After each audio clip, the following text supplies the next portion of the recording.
விருகத்தில் கோவில் காவலாளி அஜித்குமார் சிறப்பு படை போலீசாரால் அடித்துக் கொல்லப்பட்ட வழக்கில் அஜித்குமார் மீது நகை திருட்டு புகார் அளித்த பேராசிரியர் நிகிதாவும் அவரது தாயாரும் மதுரை சிபிஐ அலுவலகத்தில் ஆஜராகியிருக்கின்றனர். கூடுதல் விவரங்களை செய்தியாளர் ராஜ்குமார் வழங்க கேட்கலாம். ராஜ்குமார், வணக்கம். விவரங்களை சொல்லலாம். சிவகங்கை மாவட்டம் மடப்புரம் கோவில் காவலாளி அஜித்குமார் காவலர்கள் அடித்து கொல்லப்பட்ட சம்பவத்துல இன்று ஆத்திக்குளம் பகுதியில் சிபிஐ அலுவலகத்திற்கு நகை காணாமல் போனதாக புகார் கொடுத்த நிகிதா மற்றும் அவரது தாயார் இன்று விசாரணைக்காக ஆஜராகியிருக்கிறார்கள். சிவகங்கை மாவட்டம் மடப்புரம் கோவில் காவலாளி அஜித்குமார் கடந்த மாதம் 28ஆம் தேதி திருப்போணம் காவல் நிலையத்துல நகை திருட்டு போனதாக புகார் கொடுத்திருந்த நிகிதா மற்றும் அவரது தாயார் திருட்டு வழக்கு கொடுத்திருந்தனர். இதன் அடிப்படையில் தான் தனிப்படை காவலர்கள் அந்த புகாரின் பேரில் கோவில் காவலாளி அஜித்குமாரை அழைத்து சென்று விசாரித்து கடுமையாக தாக்கியதில் உயிரிழந்தார். இந்த வழக்கு கொலை வழக்காக மாற்றப்பட்டு சிபிஐ வசம் தற்சமயம் இந்த வழக்கு ஒப்படைக்கப்பட்டிருந்தது. கடந்த 14ஆம் தேதி முதல் சிபிஐ விசாரணையை எடுத்துக்கொண்டது.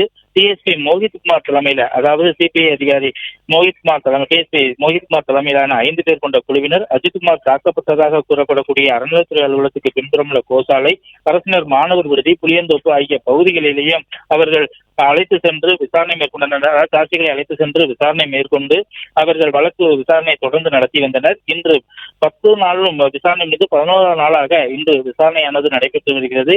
அஜித்குமாரின் நண்பரான ஆட்டோ ஓட்டுநர் அருண்குமார், உதவி ஆணையரின் ஓட்டுநர் கார்த்திக்வேல், அஜித்குமாருடைய சக நண்பர்களான பிரவீன்குமார், வினோத்குமார், அஜித்குமாரின் சகோதரர் நவீன்குமார் ஆகிய 5 பேரையும் கடந்த 18ஆம் தேதி ஆத்திக்குளம் அலுவலகத்தில் சிபிஐ அலுவலகத்துக்கு நேரில் அழைத்து விசாரணை நடத்தினர். அதன் பின்பு 22ஆம் தேதியும் விசாரணை நடத்தினர். அதன் பின்பாக அரசு மருத்துவர், செவிலியர் உட்பட அனைவரையும் அழைத்து விசாரணை நடத்திய நிலையில இன்று அந்த நகை காணாமல் போனதாக அந்த புகார் கொடுத்திருந்த நிகிதா மற்றும் அவரது தாயார் இருவரையும் சிபிஐ அலுவலகத்துக்கு நேரில் வரவழைத்து விசாரணை மேற்கொண்டு வருகின்றனர்.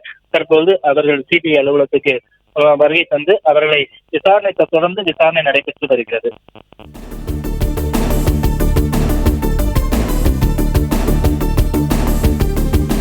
விவரங்களை வழங்கியமைக்கு நன்றி ராஜ்குமார். பிளே ஸ்டோர் மற்றும் ஆப் ஸ்டோரில் இருந்து பாலிமர் செயலியை QR கோடு மூலம் பதிவிறக்கம் செய்யுங்கள். செய்திகளை உடனுக்குடன் பெறுங்கள்.